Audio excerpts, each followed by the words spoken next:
성도 여러분, 지난 몇 주간 아모스 말씀을 묵상하시면서 그렇게 분위기가 경쾌하진 않죠? 예, 여러 가지 심판의 메시지가 전달되는 모습에 좀 마음이 무거우실 수도 있었을 거다라고 생각을 하는데, 그러나 성경 말씀은 하나님의 말씀 전체를 홀 카운슬을 우리가 다 봐야 되기 때문에 그 말씀을 통하여 각 그 책마다 보여지는 그러한 그 의미와 구절들의 그 내용들을 우리가 특징 있게 보면 볼수록 또 그만큼 또 은혜가 있으리라고 생각을 합니다. 오늘은 사실은 심판에 대한 이야기가 좀 많습니다. 어떻게 이 메시지를 저희가 잘 이해해야 될 것인지 하나님께서 많은 은혜 주시기를 간절히 바랍니다.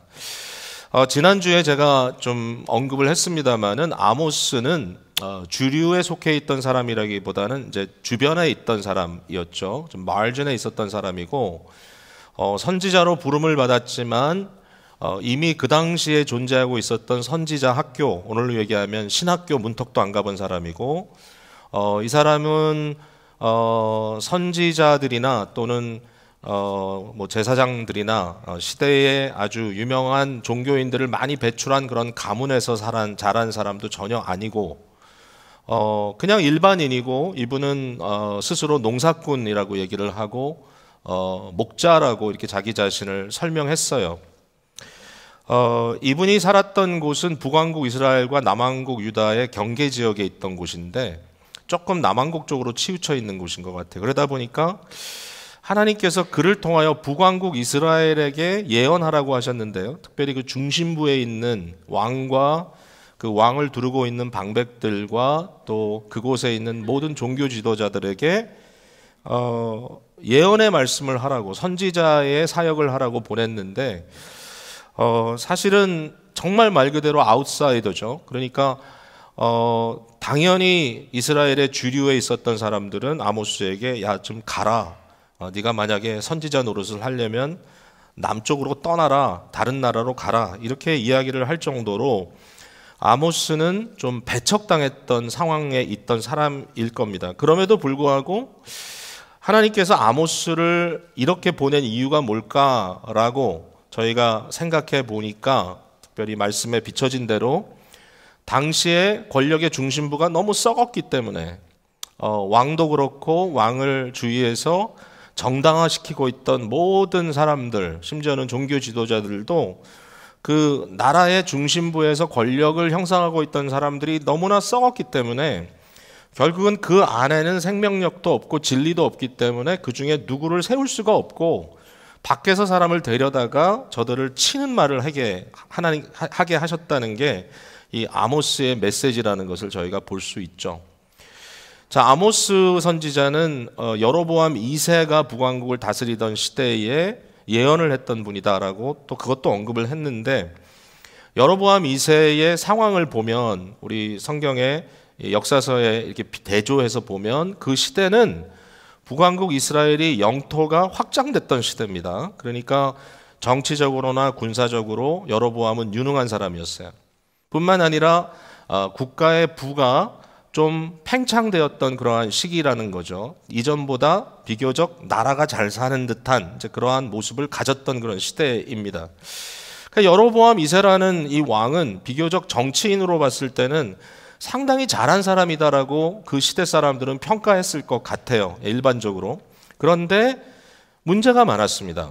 여기 이제 문제가 지적되는데, 여로보암은 어떤 사람인가 하면 분명히 이스라엘이라고 하는 야훼를 섬기는, 여호와를 섬기는 신앙의 기초를 갖고 있는 나라임에도 불구하고 이제 그것을 사실상 내려놓았습니다. 이 사람은 다원주의였어요. 그러니까 야훼 신앙도 있었겠지만 여러 이방 신상들을 가져다가 또는 가나안의 신들 앞에 머리를 숙였던 그러한 사람입니다. 정치인들이 종교를 이용하는 이유는 그 종교가 자기가 필요한 것들을 해주기 때문이에요. 그러니까 이 이방의 우상들이 가져다주는 이 어트랙션이 뭐냐면은 이들이 욕망으로 자신들의 그 야망 속에 갖고 싶은 것들을 주겠다고 약속한단 말이죠. 그러니까 어떤 신은 이렇게 약속합니다. 내가 너에게 돈 많이 벌게 해줄게. 어떤 신은 이렇게 약속합니다. 내가 너에게 건강을 줄게. 어떤 시는 이렇게 얘기합니다. 내가 너에게 모든 대적자, 너의 원수들을 물리칠 수 있는 그러한 능력을 줄게. 그러니까 결국은 이 신들은 뭐냐면 이 욕망, 이 욕심, 이 야망, 야심 이런 걸 가지고 살고 있는, 정말 그것만이 그들의 삶의 원칙, 원리가 되어 있는 자들에게 그것을 도와주는, 서포트 해주는 것으로 존재한다는 거죠. 여러분, 이런 종교가 오늘도 많잖아요. 또 안타깝지만 기독교라고 하는 이름을 갖고 있는 종교의 어떤 범주 안에도 뭔가 이것이 종교로서의, 신앙으로서의 초월적인 의미를 갖기보다는 누군가의 욕심을 채우기 위해서 하는 것 같다라는 느낌을 버릴 수 없는 그런 때가 있다는 거죠. 그런 상황들이 존재하는 것이죠. 그러니까 이거를 지금 아모스는 지적하고 있어요. 여러분, 성경은요, 거짓말 안 해요. 성경은 그냥 이렇게 그냥 대강 넘어가질 않아요. 이런 것들을 가만두지 않고 지적을 한단 말입니다. 문제가 뭐냐면은 여로보암 시대에 잘 사는 사람은 잘 살고 엄청 잘 나갔는데, 이러한 종교를 통해서 어떠한 심각한 결핍이 나타나냐 하면은 공의 같은 것이 없습니다. 공의로움, 선함, 긍휼 이런 게 없어요. 그 말은 뭐냐면 가진 자는 더 많이 가질 수 있고 힘 있는 자들은 누릴 수 있지만 그 힘을 더 가질 수 있고, 그러나 거기에 끼지 못하는 자들은 계속해서 착취당하고 계속해서 눌려지고 결국 저들의 그 존재를, 또는 저들이 할 수 있는 노동력과 심지어는 군사력, 군인으로서 저들을 불러다가 그들을 짓밟고 힘 있는 자들은 올라간다는 겁니다. 그 사회 자체가 완전히 이분화되어 있고, 이러한 사회 속에 아마도 그 당시 시대로 생각해 보았을 때 이 사회의 권력을 나눠 갖는 사람들은 몇 명 안 됐을 것이고, 비교적 전체 인구를 봤을 때 대부분의 사람들은 결국은 노예처럼 또는 자기의 목숨을 내놓고 싸워야 하는 그런 이유 없는 전쟁에 끌려가는 군인들처럼 희생당했을 거라는 거죠. 자, 이러한 상황 속에서 저들에 대한 어떠한 보증도 없어요. 예. 이 부자들은 자기 옆에 있는 약자의 이 겉옷을 취하여서 그것을 전당포에 맡기고 그것을 돈으로 만들어가지고 자기가 누립니다. 이게 이제 심각해지니까 어디까지 가냐면은 종교 행위들이 따라가는데, 그 종교 행위 속에 드러나는 모든 모습들이 하나님 보시기에 너무 가증한 것이죠. 탈취한 것을 하나님께 예물로 드리고, 도덕질한 것을 가지고 하나님께 드린다고 큰 소리치고 있고, 예배에 나오고 또 찬양도 하고 뭐 다 하는 것 같은데, 저들의 삶 속에 하나님은 어떤 하나님입니까? 선하신 하나님이고, 하나님은 인간의 존재 가운데 도덕성을 만드시고 선과 악의 구분을 할 수 있게 하시고, 무엇보다도 이 신앙이라는 것이 가져다주는, 즉 대인 관계 속에서 상대를 배려하고 또 상대의 필요를 채워주고, 무엇보다도 공의로운 것, 그러니까 fair한 것이죠. 절대로 나의 어떤 이권을 위해서 내가 할 수 있는 나만의 힘을 동원해서 상대를 무너뜨리고 취하는, 이러한 것을 하는 게 아니라 공정하게 서로 취할 것을 취할 뿐만 아니라 긍휼을 가지고 나보다 모자른 자에게 줄 수 있는, 이러한 것들이 결여된, 그러니까 결국 관계는 다 깨져요. 이러한 종교 속에서 관계는 없어요. 결국 자기 이기주의밖에 없어요. 예. 먼저 위로 올라가는 자가 밑에서 따라오는 자가 따라오지 못하도록 자기를 받쳐줬던 사다리를 발로 차버리고, 밑에 사람은 절대로 자기 위에 올라서지 못하도록 하는, 이제 이러한 것들로 가득 차 있는 자기중심적 이기적인 마음을 갖고 있는 자들이 그들을 돕고 있는, 그들에게 복 주신다고 생각하는 하나님을 찬양한단 말입니다. 그러니까 이것을 가지고 아모스는 지금 질책을 하고 있는 거예요. 네. 하나님이 너에게 어떻게 할까? 특별히 7장, 8장, 9장에 여러 가지 심판의 이미지를 이제 아모스가 보는데, 이 환상들을 가지고 백성들에게 나누는데, 결국은 어떻게 되는지 아십니까? 바로 이 시대에 지금 부상하고 있었던 아수르라고 하는 나라에 의해서 불과 40년, 50년 후에 북왕국 이스라엘은 완전히 다 붕괴되고 맙니다. 참 신기한 거예요. 아모스를 통하여 이처럼 디테일하게 백성들을 깨우치고 저들이 회개하고 주께 돌아오기를 그렇게 간곡하게 불렀단 말이죠. 회개 안 했습니다. 이 똑같은 여로보암 이 2세 시대에 누가 활동했는지 압니까, 여러분? 바로 그 유명한 요나라는 선지자입니다. 네. 요나는 이때에 하나님의 부르심을 받고 니느웨로 가라고 하셨죠. 뭐 여러 가지 스토리가 있지만 요나가 가서 정말 하기 싫은 이 업무를 했습니다.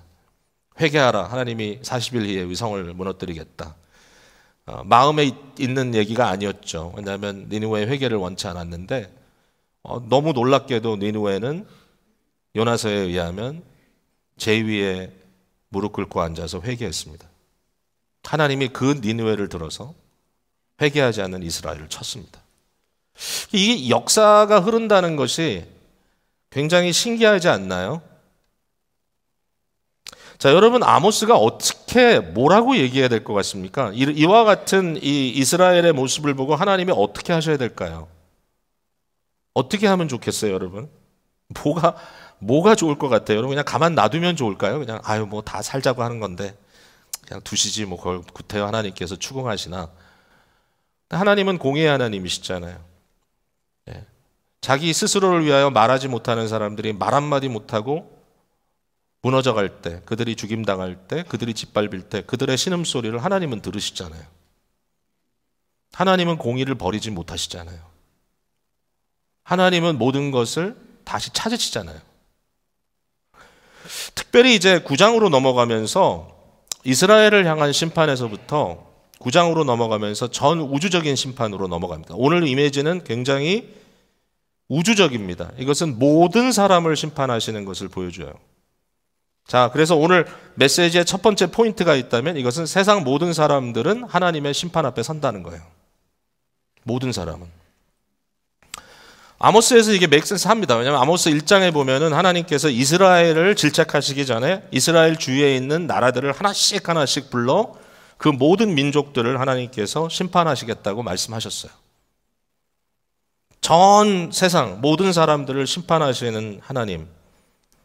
창조의 이미지가 여기 등장을 하죠. 9장 6절에 보니까 이렇게 써 있습니다. 그의 궁전을 하늘에 세우시며 그 궁창의 기초를 땅에 두시며 바닷물을 불러 지면에 쏟으시니 이는 그 이름은 여호와시니라.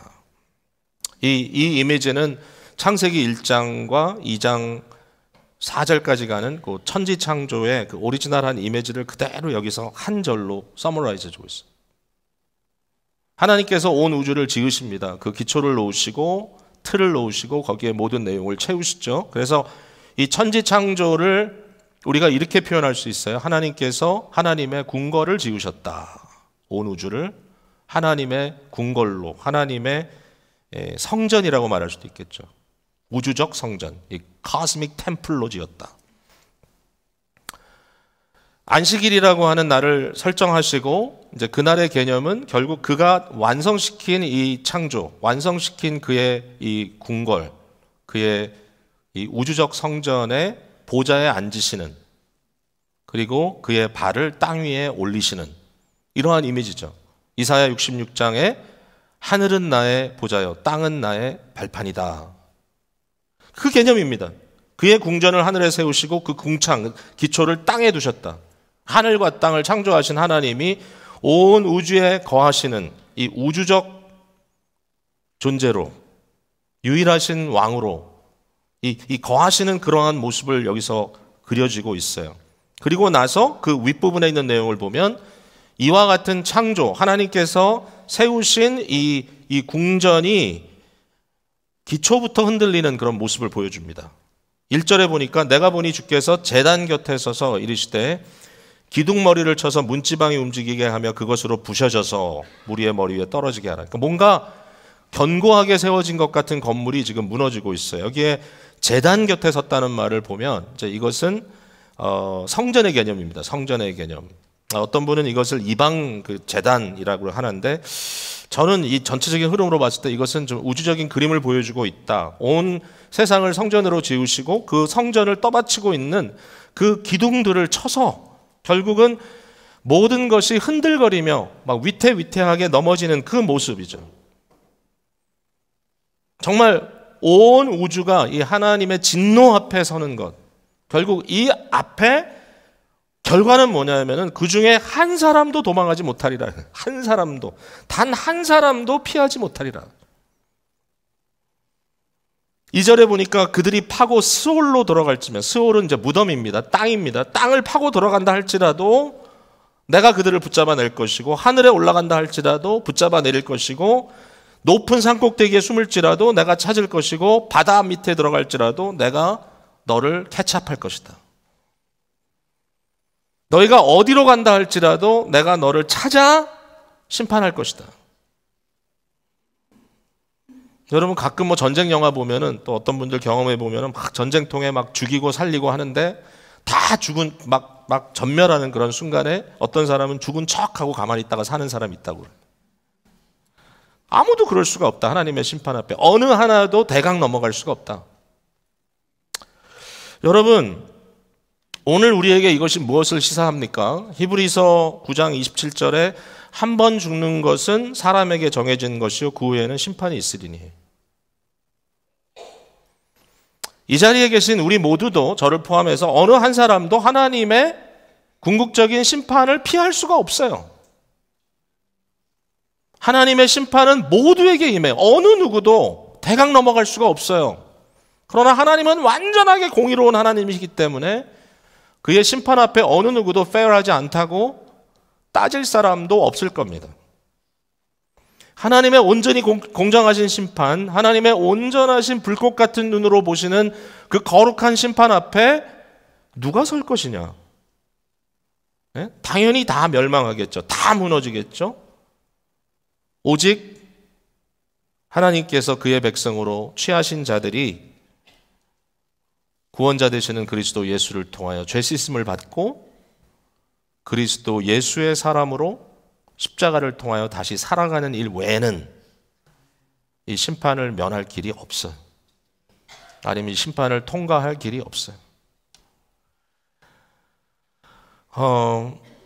성경에 보면 이런 얘기가 나오죠. 나팔수가 나팔을 부르지 않아서 결국 그 성이 원수들이 쳐들어갔을 때 다 사람이 죽게 되면 나팔을 부르지 않은 그 나팔수 머리 위에 그 백성들의 무고한 피가 다 얹혀 있을 것이다. 그 피의 짐을 져야 된다. 반면에 나팔수가 나팔을 불었는데도 사람들이 듣지 않아서, 사람들이 상관 안 해서 결국 그들이 원수에 의해서 침범을 당해서 죽었다면 그 피값은 행동하지 않은 사람들에게 있을 것이다. 갑자기 제가 왜 이 얘기를 하냐면은 가끔 그런 섬찟한 마음이 저한테 들 때가 있어요. 그러니까 일종의 나팔수로, 일종의 전하는 자로 제가 세워져 있는데 사실은 불편하잖아요. 이런 얘기가. 여러분, 하나님이 여러분 심판할 겁니다. 하나님이 여러분의 모든 죄와 여러분의 문제를 찾을 겁니다. 우리는 어느 누구도 그러한 심판 앞에 서지 않을 자가 없습니다. 여러분, 예수님 정말 아십니까? 정말 그리스도 예수가 여러분의 구원자, 여러분의 대속자가 되셨습니까? 여러분은 그리스도 예수를 따르는 자들입니까? 여러분이 이 세상에서 세상의 가치 앞에 머리 조아리는 자들이 아니라 예수 그리스도를 유일한 왕으로 섬기는 하나님의 자녀들입니까? 당연한 말인데도 불구하고 한 분 한 분에게 추궁하고 구원의 어떤 그런 이슈를 가지고 여러분에게 막 조여 들어가는 것은 어떨 때는 좀 위협적이고, 그것보다는 그냥 위로하는 말씀, 좀 뭔가 나를 확인을 시켜주는 그 좋은 말씀, 그런 거 있으면 좋겠다 생각할 때가 많아서 사실 전하는 자 입장에서도 부담이 있어서 어떨 때는 좀 부드럽게 근데 그 부드러운 말씀 속에 한 번도 심령에 도전받지 않고 하나님의 심판에 대한 경각심을 갖지 않았기에 혹시라도 신앙의 형성이 이루어지지 않은 분들이 한 분이라도 계시다면 그분들의 피값이 제 머리 위에 있을 텐데, 그래서 여러분께 오늘 좀 힘줘서 말씀드립니다. 하나님의 심판은 우리 모두에게 임할 것이고 그 심판의 날에 우리를 의롭다 칭할 수 있도록 평가해 줄 수 있는 유일한 근거는 오늘 이 시간 우리가 우리의 죄를 회개하고 그리스도 예수만을 우리의 구원자로 믿고 영접하는 일밖에는 없습니다. 그리고 주님을 따라야 합니다. 이제는 죄를 버리고 예수님을 따르는 자가 되어야 됩니다. 이 복음 앞에 순종하시는 여러분들 되시기를 주님의 이름으로 축복합니다. 자, 모든 사람은 심판하겠지만 또 하나 심판이 있습니다. 그건 뭐냐면 세상의 모든 권력은 하나님 앞에 계수당하고 심판받을 것입니다. 이 권력의 문제를 또 얘기하는 것은 저는 이 시대에 중요하다고 생각합니다. 왜냐하면 우리도 혼동할 수 있기 때문에. 세상에 권력자들이 많습니다. 정치적인 힘이나 많은 사람들을 움직일 수 있는 능력을 지닌 자들이 참 있고요. 그런 사람들 곁에 가면 뭔지 몰라도 나도 좀 세지는 것 같은 느낌을 받습니다. 오죽하면 권력자들이 교회에서 찾아오고 자기들 뽑아달라고 굽신거리고 이런 거 좋아하는 목사들도 많으니까 뭔지 몰라도 세상의 권력, 세상의 어떤 정치적인 파워, 나라를 움직일 수 있는 힘 이런 걸 갖고 있으면 뭔지 몰라도 좀 대단한 사람이 된 것 같은 그런 생각을 할 때가 있고요. 저는 기억을 해봐도 대통령까지는 만나본 적은 없는 것 같은데 주지사, 상원의원 이런 분들은 만난 적들이 있어요. 이상하게 어떤 뭔가 세상의 권력을 지닌 자들, 세상에서 권력을 취하고 그 권력을 유지하고 그 권력에 대한 어떤 그 힘을 부리면서 살고 있는 사람들에게 풍기는 게 있어요. 뭔가 거기에 느껴지는 느낌이 있어요. 그걸 카리스마라고 부를 수도 있겠고 뭔지 모르겠지만, 근데 저는 하나님의 말씀을 통해서 굉장히 큰 경고를 한 가지 하자면, 특별히 에베소 6장에 나와 있는 이 영적 싸움에 대한 이야기를 하면서 세상의 권세 잡은 자들에게 취약한 부분이 있다는 것을 보여줍니다. 취약한 부분, 그게 뭐냐면 이 사탄의 영향 속에 들어갈 가능성이 많아요. 힘의 논리 때문에, 교만함 때문에, 그들의 가치관 때문에. 결국은 사탄의 역사는 이 땅에 세상의 권세 잡은 자의 역사이기 때문에 그 권세 잡은 자가 그 권세 잡은 것으로 인격들을 파괴시키고 오직 그러한 여러 가지 힘의 논리를 통해서 사회를 아주 복잡하고 아주 컨퓨징하게 만드는 것을 좋아하는 그런 사탄의 그런 어떤 그 영향 속에 자기들의 어떤 그 모습들이 거기에 휩쓸려 갈 수 있는, 그리고 그것도 뭔지 모르고 지나가는 이러한 경우나 상황이 얼마든지 있을 수 있다라는 거예요. 그래서 좀 조심스러운 것 같아요. 물론 경건한 정치가들이나 권력가들이 있으면 참 좋겠는데 성경에도 나오니까요, 다니엘처럼. 근데 일반적으로 보았을 때는 그건 정말 힘든 곳인 것 같아요. 근데 중요한 건 그겁니다. 이 세상에서 세워지고 무너지는 권력이 그저 사람에 의해서 세워지고 무너지느냐, 또는 단순히 사회학적, 정치학적, 경제학적 논리로 되는 것이냐, 그게 아니라는 거예요, 성경은. 로마서 13장 1절에 권세는 하나님으로부터 나지 않음이 없나니 모든 권세는 다 하나님께서 정하신 바라 그랬습니다. 하나님께서 권세자를 세우십니다. 근데 되게 중요한 게 있어요. 이게 여러분 중요합니다. 하나님께서 창조하신 세상을 이처럼 어떠한 질서 속에 이것이 무너지지 않도록, 이것이 유지되도록, 어떠한 질서와 사회의 어떠한 안정이 유지될 수 있도록 하기 위하여 주관자들을 세우신다는 것은 너무나 분명하고요. 근데 이들을 부르실 때 여러분, 그 목적이 절대로 구원이 아니에요. 구원을 위한 목적으로 부르는 게 아니에요. 다시 말해서 정치가 사람을 구원하지 않아요. 궁극적으로. 그런 것들은, 이런 세상의 권력자들은 구원자가 아니에요. 그들은 뭐냐면 오직 하나님의 백성들이 하나님의 구원 역사 속에서 구원받은 백성으로 부름받고 살아가고 그 안에서 경건한 삶을 이어가고 하나님을 예배하고 예배할 수 있는 자유를 누릴 수 있도록 그 사회의 질서를 유지해 나가도록 해주시는 역할을 하는 거예요. 이것을 일반은총이라 그래요. 일반은총. 특별은총은 우리의 영혼을 송두리째 하나님께 드리는 구원의 역사라고 한다면, 일반은총은 하나님의 심판의 날까지 우리 그리스도 예수께서 다시 오실 때까지 이 세상을 유지해 가도록, 그것을 지켜가도록 해주시는 일을 일반적인 은총이라 그래요. 일반적인 은총. 권력자들은 뭘 해야 되냐면요, 권력자들은 하나님을 두려워해야 돼요. 창조주시기 때문에. 근데 우리가 가끔 그렇게 기도하죠.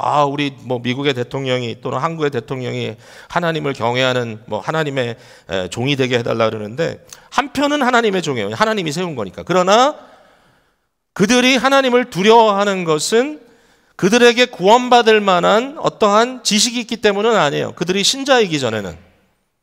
불신자가 많아요, 정치가들 중에는. 그죠? 근데 이 하나님을 믿지 않는, 사실은 그 마음속에 하나님을 경외함이 없는 사람인데도 불구하고 하나님의 도구예요. 하나님의 종이에요. 근데 그들에겐 지식이 있어요. 무슨 지식이냐면 자기를 뛰어넘는, 자기를 초월하는, 자기의 욕망과 의지에 달려있지 않은 우주적 실제로서, 창조주 하나님의 현실로서 공의와 정의와 공정함이 있다는 것을 그들은 안다는 거예요. 이게 하나님을 경외하는 거예요. 그들의 양심이 있어요. 그 양심을 팔아먹으면 안 돼. 그들에게는 공의의 의식이 있어요. 이거는 하나님을 아는 지식이에요. 그러나 그것이 그들을 구원할 만한 지식은 아니에요. 네. 구원할 만한 지식은 특별한 은총을 통해서 그리스도 예수를 만나야 돼요. 참된 믿음으로 하나님의 나라 백성이 돼야 돼요. 세상의 권력 잡은 자들은 자기가 알든지 모르든지 자기는 스스로 한다고 생각할지 몰라도 하나님께서 저들에게 명령하신 공정함으로 사회를 이끌어가고 다스리기 위하여 그들의 손에 칼과 총이라는 무력을 주었어요. 다시 말씀드립니다. 저들의 손에 칼과 창을 들었지만 그 자체의 영원한 구원은 없어요. 이 세상 속에서 이 세상을 살만한 곳으로 지탱해 나가는 책임을 맡은 거예요. 이거 하나님이 주신 거예요. 그 일을 해야 돼요. 그 일을 잘 해야 돼요. 우리는 그 일을 잘하는 사람들을 우리 양심에 의해서 협조해야 돼요.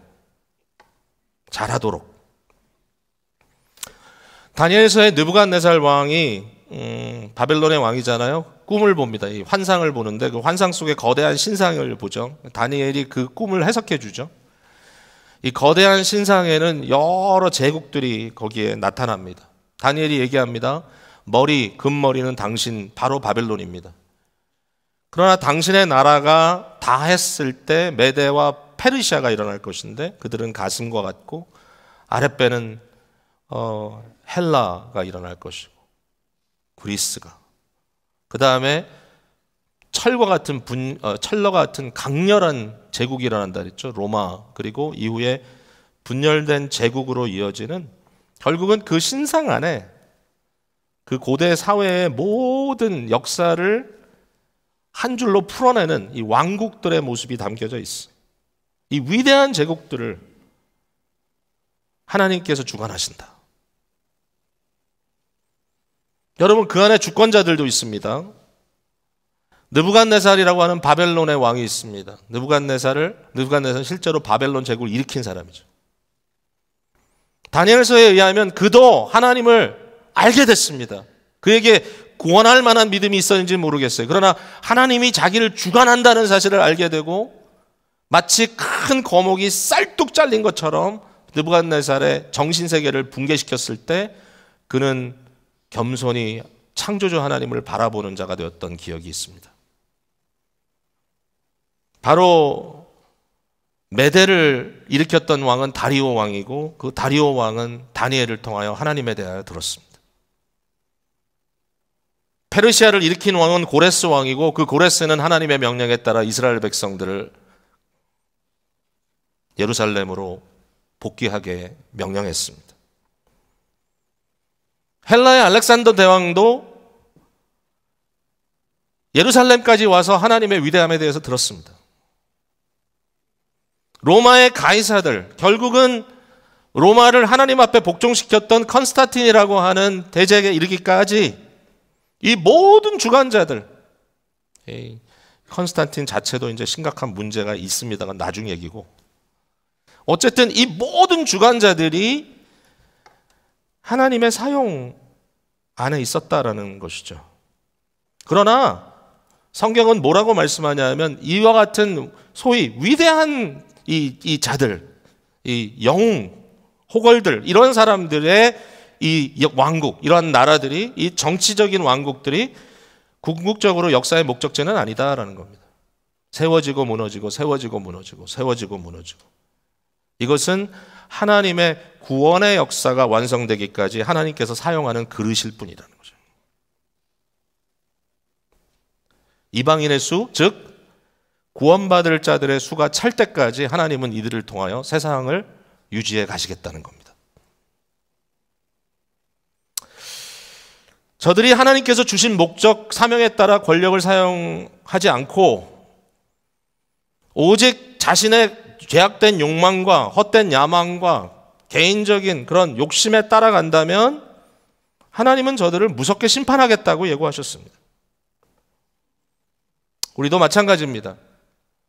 저들과 같이 심판받지 않으려면 그리스도 예수를 우리의 유일한 주권자로, 우리의 왕으로 알고 우리의 옛사람을 회개하고 우리의 잘못된 마음과 행동을 씻음받고 그리스도를 따르는 자들로 새 출발을 해야 합니다. 동시에 우리 성도들은 민족의 일원이고 국가의 일원으로 살아가요. 우리는 한국인들이 대부분이고 이 자리에, 그리고 우리는 미국이라는 나라의 테두리 안에 살고 있어요. 이것은 우리에게는 구원이 아니에요. 이것은 우리에게 청지기적 사명이에요. 바울 사도가 자기 민족 이스라엘 동족들을 위해서 하나님 앞에 기도했던 것처럼 우리는 우리 민족을 사랑하고 저들이 더 이 세상 가운데 빛과 소금 같은 정말 좋은 민족이 되기 위해서 우리가 기도하고 또 우리 나름대로 분발해야 될 거예요. 그건 당연해요. 또 우리가 살고 있는 미국을 축복하고 미국이 잘 되기를 위해서 기도해야 될 거예요. 미국이 그토록 좋아하는 여러 가치, 자유, 평등, 모든 사람에게 공정한 기회, 미국이 말하는 민주주의, 뭐 이런 것들이 나름 이 나라를 통하여 잘 확산되도록 기도해야 할 거예요. 강대국이기 때문에 약소국가는 언제든지 짓밟았던 미국의 또는 서구 국가들의 수많은 그 역사의 스테인들이 반복되지 않도록 우리는 이 나라를 위해서 기도해야 될 거예요. 그러나 여기에 구원은 없어요. 그게 우리의 구원이 아니에요. 우리의 구원은 오직 하나님 나라의 시민이 됐다는 거예요. 우리의 책임을 다해야 되고 청지기로서의 우리의 모든 것을 다 해야 되지만, 그러나 우리의 궁극적인 충성심, 우리의 궁극적인 로열티는 하나님의 나라에 있다. 바울 사도가 동족 유대인들을 위해서 눈물로 기도했고, 그가 가지고 있던 로마의 시민권 때문에 그 시민권을 참 적절하게 사용하여서 여러 가지 어려운 상황 속에서 모면할 수 있었지만, 그러나 그는 외치죠. Our citizenship is in heaven. 우리의 시민권은 오직 하나님 나라에 있다. 하나님의 나라는 뭐죠? 우리가 죽으면 갈 곳, 그 정도가 아닙니다. 그것은 또 한 면입니다. 하나님의 나라는 하나님의 통치, 하나님의 다스림. 하나님은 온전히 선하시고, 하나님은 온전히 공의로우시고, 하나님은 온전히 정의로우시고, 하나님은 온전히 긍휼하시기 때문에 이와 같은 하나님의 성품으로 이 세상을 완벽하게 다스리는 하나님의 나라, 그 나라의 시민으로서 그 가치관과 그 하나님의 은혜로운 그 성품에 그 리플렉트 되는 그러한 삶이 우리 것이 되기 위해서 끊임없이 우리 자신을 하나님께 복종하는 삶, 하나님의 나라의 백성으로서 하나님의 온전한 통치 속으로 들어가려고 하고, 나뿐만 아니라 아직 복음을 알지 못하는, 즉 하나님이 다스린다는 복음을 알지 못하고 헤매고 있는 사람들에게 하나님의 나라의 시민권을 나누며 그들과 함께 더욱더 주님의 나라가 확장될 수 있도록 수고하고 애쓰는 일.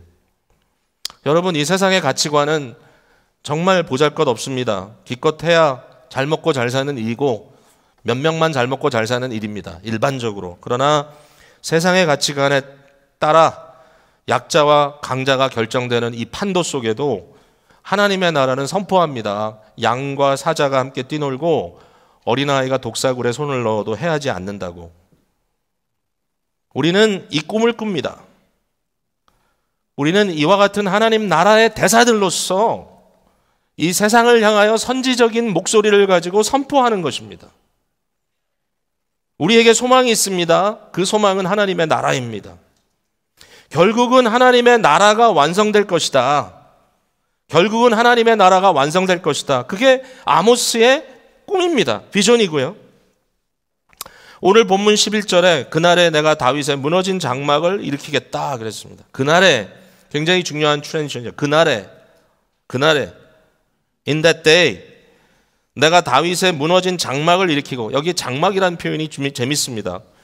분명히 하나님께서 다윗에게 처음 약속을 하셨을 때는 장막이란 말을 안 했습니다. 그때는 베th, 집이라 그랬습니다. 너의 하우스.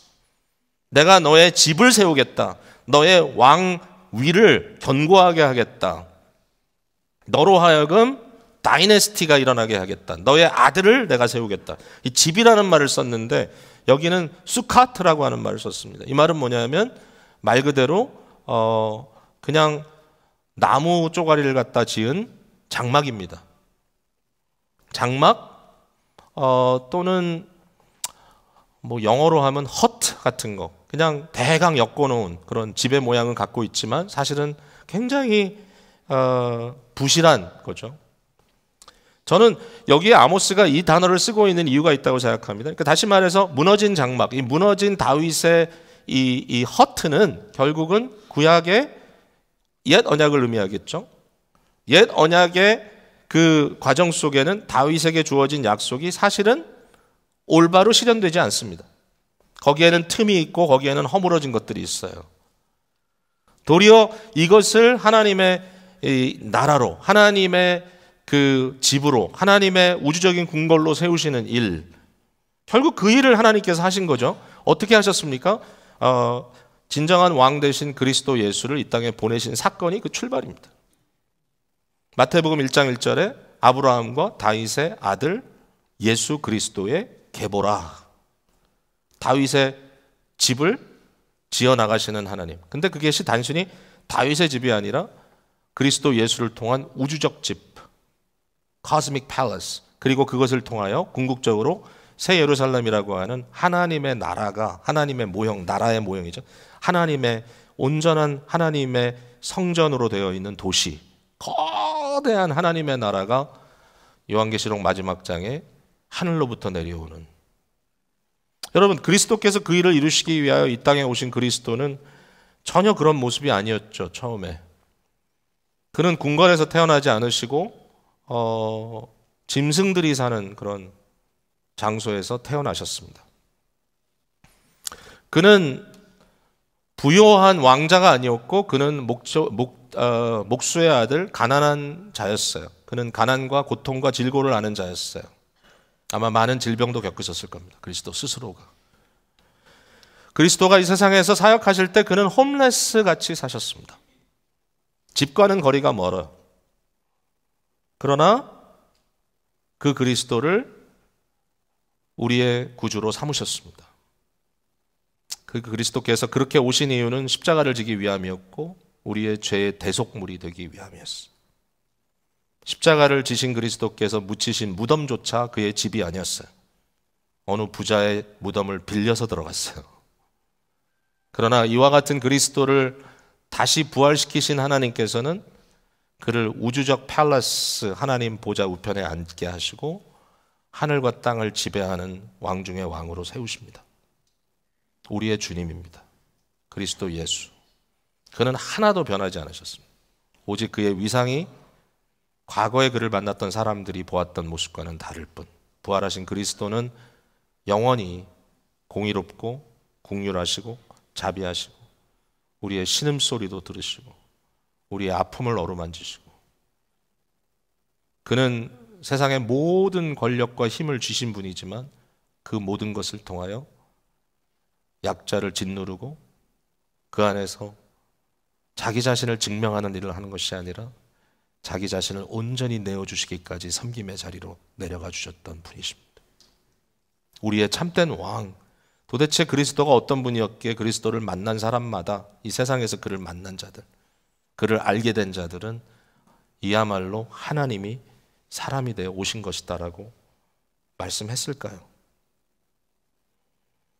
느부갓네살이 보았던 거대한 신상은 사람의 손이 아닌 다른 무엇에 의하여 띄어진 한 돌이 날라와서 그 발을 치니까 와르르 무너져 내렸고 그 돌로부터 거대한 산이 세워져 올라갔습니다. 너희 안에 구원의 착한 일을 시작하신 이가 그리스도 예수의 날까지 이루실 것을 내가 확신하노라 라는 말씀은 우주적인 의미를 담고 있습니다. 요한계시록이 기록한 바 이 세상의 모든 권세를 상징하는 바벨론이 무너질 때 찬송이 터져 나오죠. 이런 얘기가 써 있습니다. 그 또 내가 들으니 허다한 무리의 음성과도 같고 많은 물소리와도 같고 큰 우레소리와도 같은 소리로 이르되 할렐루야 주 우리 하나님 곧 전능하신 이가 통치하시도다. 핸델의 메시아가 들리죠. 요 글입니다. 요 절. 할렐루야 할렐루야 할렐루야. 주 우리 하나님 곧 전능하신 자가 통치하시는도다. 여러분, 이게 우리의 비전입니다. 이게 우리의 구원이고요. 우리는 바로 그리스도 예수의 가치를 어떻게 해서든지 우리가 살아있는 동안 이 세상에 나눠야 할 그리스도의 대사들로 보냄받은 자들입니다. 교회의 목적은 우리가 모든 것을 이루었다고 절대로 할 수 없지만, 그러나 여기에 하나님의 나라의 모습이 이루어지고 세상을 향하여 하나님의 나라가 이런 것입니다라고 하나님의 나라의 가치를 가지고 대사의 사명을 감당하는 것. 하나님의 나라, 예수 그리스도의 왕되심. 여러분의 신앙은 어떻습니까?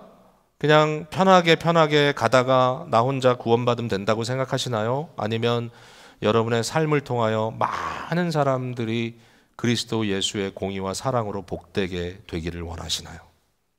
또 여러분을 통하여, 교회를 통하여 우리의 삶이 정말 하나님의 나라를 비춰내는 아름다운 사명을 감당하기를 원하시나요? 제가 중국에 좀 자주 다녔었습니다. 요즘에는 상황이 그래서 좀 많이 못 갔지만요. 중국에는 두 가지 교회가 있습니다. 하나는 삼자교회라고 하고요. 하나는 가정교회라고 합니다. 삼자교회는 정부에 등록된 교회입니다. 삼자교회는 정부의 지시를 받는 교회입니다. 반면에 가정교회는 정부로부터 자유로운 교회입니다. 그러나 그렇기 때문에 정부로부터 심하게 탄압을 받는, 핍박을 받는 교회입니다. 중요한 질문은 그겁니다. 삼자교회 가서 편하게 신앙생활하면 되지 뭐하러 가정교회 들어가서 매일 두려워하면서 신앙생활 하느냐? 왜 정부의 탄압 안에 들어가느냐? 여러분, 삼자교회도 제가 가봤어요. 가정교회는 물론 많이 가봤고요. 삼자교회에 가면은 하지 못하는 말이 몇 가지가 있습니다. 정부의 지시에 따라서. 저들이 할 수 있는 말은 많습니다. 어떤 의미에서 보면 전혀 달라 보이지가 않습니다. 삼자교회 안에 가면요, 여러분 예수님 잘 믿고 여러분 영혼이 구원받아 우리 세상을 떠나면 하나님의 품에 안기시기를 바랍니다. 삼자교회 교인들 아멘 합니다. 그러나 삼자교회에서 할 수 없는 말이 있어요. 할 수 없는 말이 뭔지 아세요? 하나님의 나라를 선포할 수 없어요. 하나님의 공의, 하나님의 국률, 하나님의 정의, 사회를 향한 하나님의 요청, 양심을 깨우는 하나님의 열망. 여러분, 삼자교회에서 할 수 없는 얘기가 있어요. 예수 그리스도의 재림. 그리스도께서 다시 오시면 하나님의 나라가 완성되리라. 안 되죠. 왜? 중국 꿈을 꿔야 되는데. 이상하죠? 바로 그것 때문이에요. 근데 여러분, 이 자리에 계신 분들이 중국에 가시면은 삼자교회 교인이에요? 가정교회 교인이에요? 난 삼자교회 가도 아무 문제 없어. 왜? 그게 나한테 중요하지 않으니까. 나 혼자 잘 먹고 잘 살다가 주님께서 부르시면 아멘 할렐루야 가면 되지. 뭐 내가 이 세상에서 뭐 영웅도 아니고 뭐 아무것도 할 것도 없는데. 그런데 여러분, 하나님의 나라에, 하나님의 통치 속에, 하나님의 백성 속에, 백성으로서 주님의 음성에 결단하고 충성하는 주의 사람들이 되셨습니까? 이게 하나님의 나라. 근데 그 나라에 인간됨의 가치가 있어요. 인간됨의 가치. 왜? 하나님은 우리를 복음의 가치로 부르셔요. 이 세상에 그냥 아무렇게나 사는 것은 짐승과 구별된 모습이 아니에요. 그러나 복음적 가치는 하나님의 백성으로서 인간답게 사는 거예요. 하나님의 영광을 닮아가고 하나님의 거룩한 성품에 근접해가는 거예요. 잘 먹고 잘 사는 게 아니에요. 여러분, 제가 중국의 가정교회 리더들에게 한번 심각한 얘기를 했던 적이 있습니다. 뭐 제가 미국에서 와서 뭐 그렇게 큰 소리 칠 건 아니지만 그럼에도 불구하고 마음이 아파서요.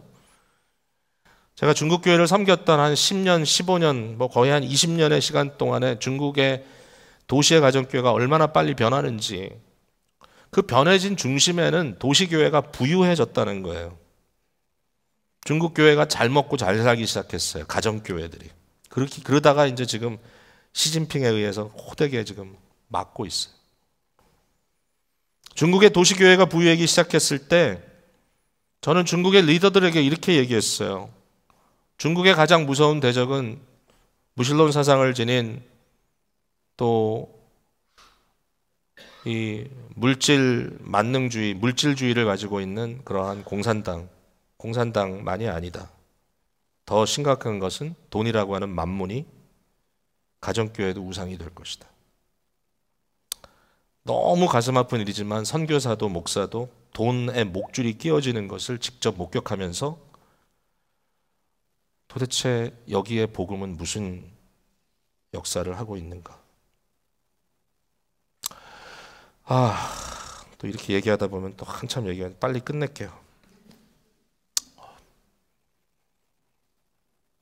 우리에게 어떤 힘이 있다면, 우리에게 어떤 주어진 맡겨진 것이 있다면 저는 그걸 가지고 갑과 을의 관계가 아니고 모든 사람들을 복되게 하는 일에 썼으면 좋겠습니다.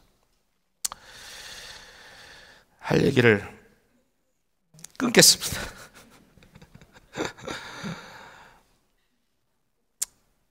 하나님의 형상대로 지음받은 하나님의 사람들이 인간다움을 회복하는 일을 위하여 하나님의 나라의 백성들로서 헌신하는 것, 그것이 바로 교회 성도들의 모습입니다.